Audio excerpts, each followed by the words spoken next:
Hello everyone, welcome back to our channel Swastha wonders. నా intermediate fasting 100 days ఛాలెంజ్లో ఇది day 74. నేను 16:8 విండో చేస్తున్నా. 16 hours fasting, 8 hours eating window. నా eating window morning 9 to evening 5 o'clock.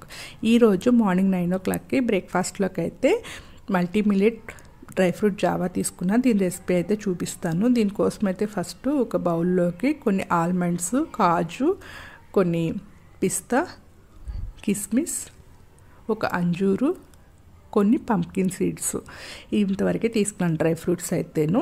దీనిలో కొన్ని వాటర్ వేసేసి ఫస్ట్ అయితే వాష్ చేసుకోవాలి. వాష్ చేసిన తర్వాత ఇంకా కొన్ని వాటర్ వేసి సోక్ చేసేసి పక్కన పెట్టుకోవాలి. బాదం మీద ఉన్న స్కిన్ అంతా వచ్చేయాలి కాబట్టి అట్లీస్ట్ ఒక 1.5 hours to 2 hours అన్నా సరే సోక్ చేసుకోవాలి.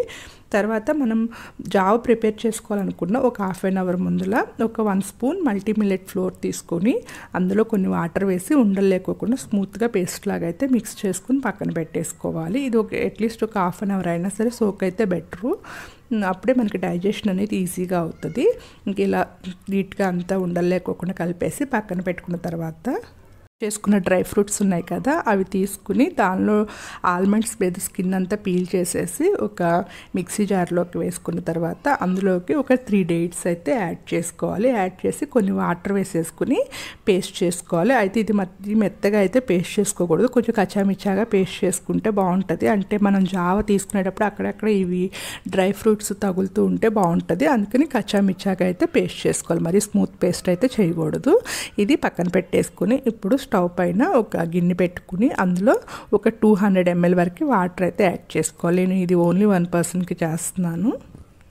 200 ml వాటర్ పెట్టుకుని హీట్ అయిన తర్వాత అవి బాగా మరుగుతున్నప్పుడు మనం ముందుగానే మిక్స్ చేసి పెట్టుకున్న మల్టీ మిల్లెట్ ఫ్లోర్ అంతా కూడా ఇందులో యాడ్ చేసుకోవాలి.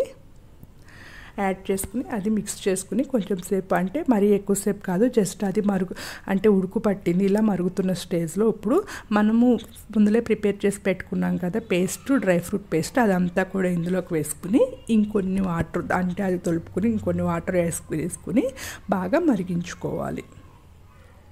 ఇది బాగా మరుగుతున్నప్పుడు కొంచెం ఇలాచీ పౌడర్ అయితే యాడ్ చేసుకోవాలి. ఇలాచీ పౌడర్ యాడ్ చేయడం వల్ల ఏంటంటే ఫ్లేవర్ చాలా బాగుంటుంది, ఇలాచీ పౌడర్ ఫ్లేవరు.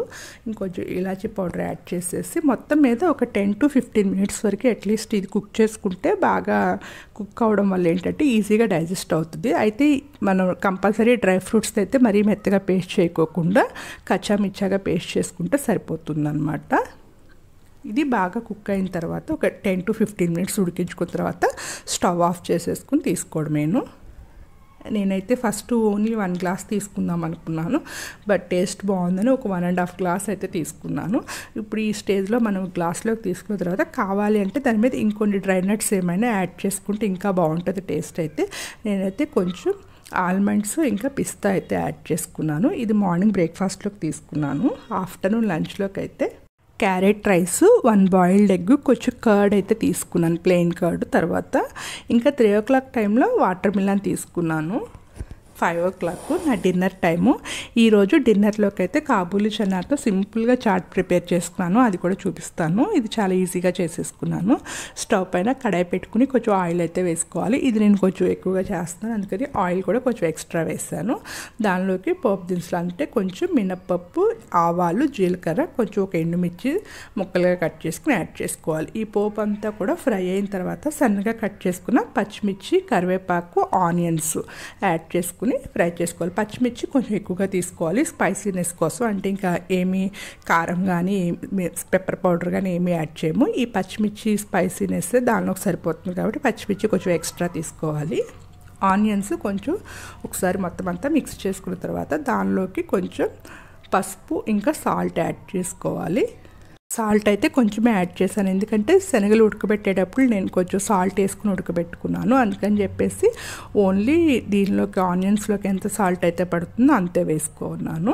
ఇది ఆనియన్స్ కొంచెం సాఫ్ట్గా ఫ్రై అయిన తర్వాత ముందుగానే ఉడికించి పక్కన పెట్టుకున్న శనగలను అయితే యాడ్ చేసుకుని కొంచెం మొత్తం అంతా కూడా మిక్స్ చేసుకోవాలి. జస్ట్ ఒక 3 to 4 minutes మిక్స్ చేసుకుని స్టవ్ ఆఫ్ చేసుకుంటే సరిపోతుంది. కావాలి అంటే కొంచెం లెమన్ కూడా స్క్వీజ్ చేసుకోవచ్చు, తినేటప్పుడు చాలా బాగుంటుంది. ఇంకా ఈవినింగ్ డిన్నర్ టైంలో అయితే కాబూలీ చనాతో చేసిన చాట్ అయితే తీసుకున్నాను. ఈరోజు నా ఫుడ్ అయితే ఇది. Thank you for all. Please like, share and subscribe to my channel.